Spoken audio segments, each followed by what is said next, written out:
Okay, let's take a look at a couple of things that we need to be concerned about whenever you go live to make it a little bit easier for you.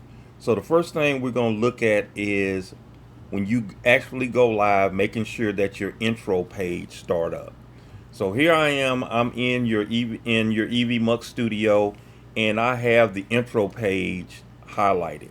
Okay, so we see it over here on the right hand side, and of course you can click to any page that you want to, and it will transition over to that particular page.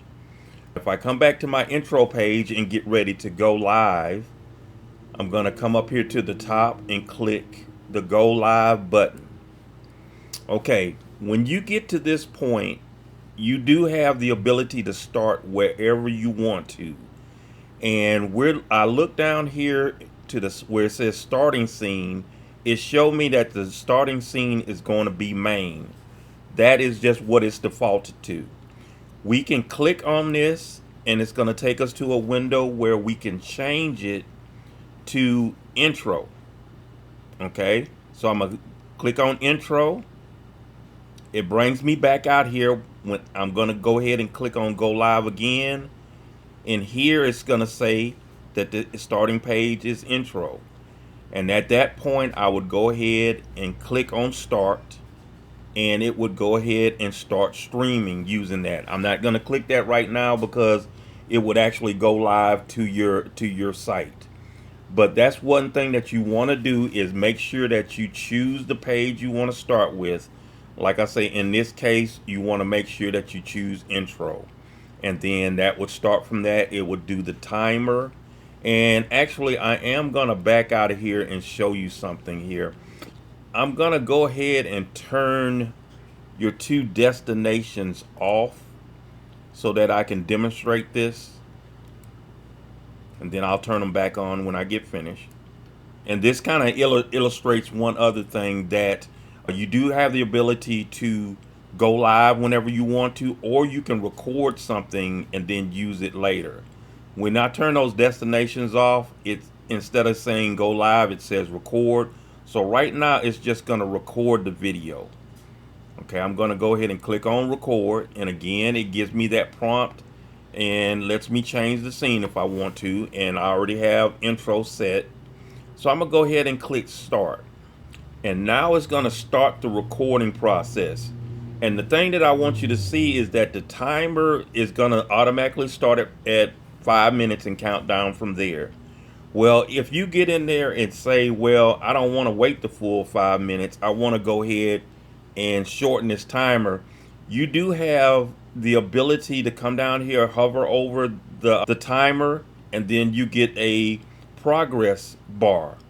I can left click on this and slide it over, and I would be reducing the time. So right now I'm reduced it down to a little bit over, well, I'm down to about 58 seconds. So if I let it go there, then the timer is at 58 seconds, and it will go through, and when the time is run out, it will go ahead and switch over to the main scene.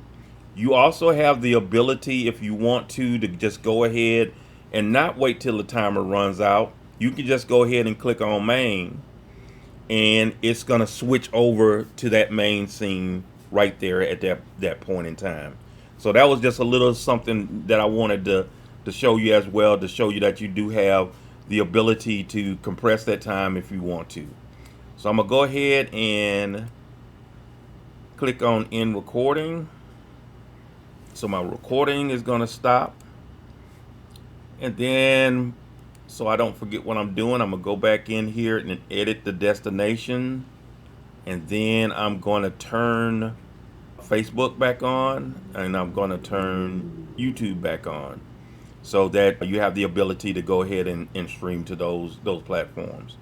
Another thing, I think we've talked about this before, is under your destinations, you have the ability to go ahead and change your title.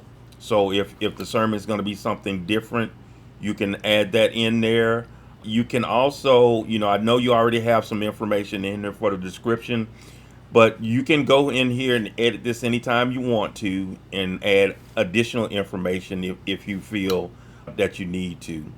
And I would recommend that you do update this so that, you always have the pertinent information in there.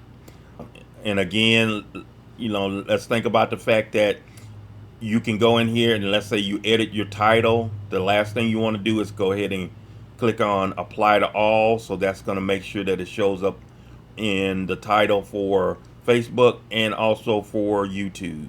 Same thing with the description. If you make any changes there, click on apply to all and that copies it down. And then your last step would be to go ahead and save it. Okay. So now let's take a look at, the issue that we were having with the lower thirds. So I went in here and on each of your scenes for the main scene and the medium scene, the one that zooms in a little bit closer, I set up lower thirds and I went on and highlighted them in purple so you'll know that, on each of these scenes, these are the lower thirds that you can have shown. I have one here that is called guest speaker LT for lower third and one that's Apostle Griffin LT. Now, when we look at these two items here, the one thing that we see that is different between the two is that one of them has an eyeball that is crossed out.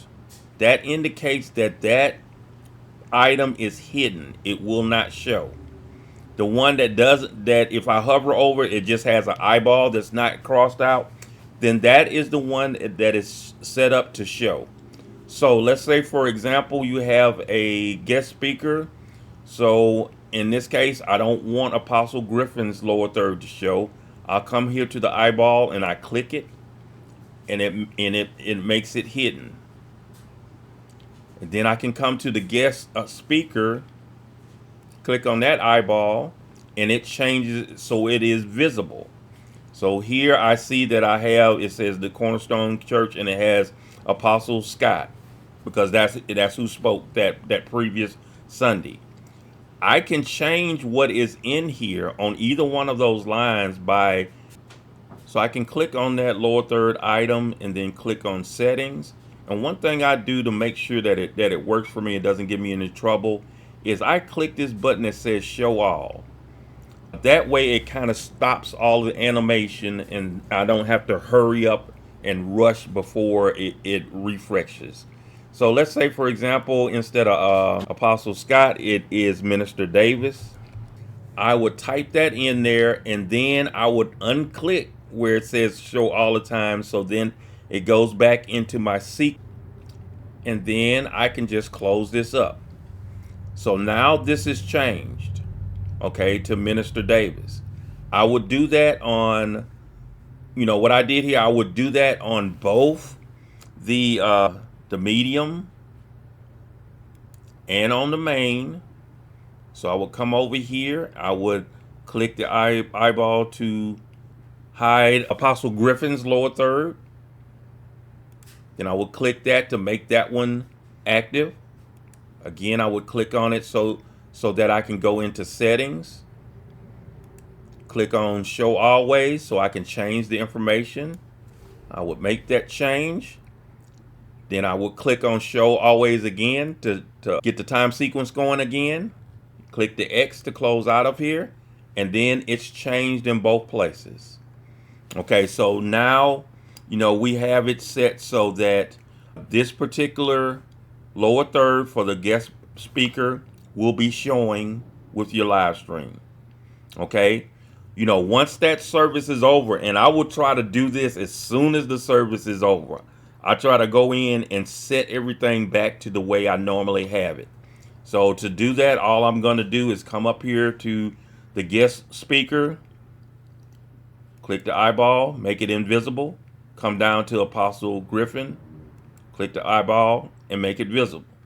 Then his is back to where it's set for next Sunday and you're ready to go. Make sure that you do it on both the main and on the medium screen. So I'm going to go ahead and do that. We're going to click the eyeball on guest speaker and click it on Apostle Griffin. So we have that set back to where it needs to be. Now, the last thing that we were discussing was your outro. If I scroll down my list, we have our outro scenes here, and we want to just make sure that we activate it by clicking on it. That should bring that scene to the forefront so that it shows.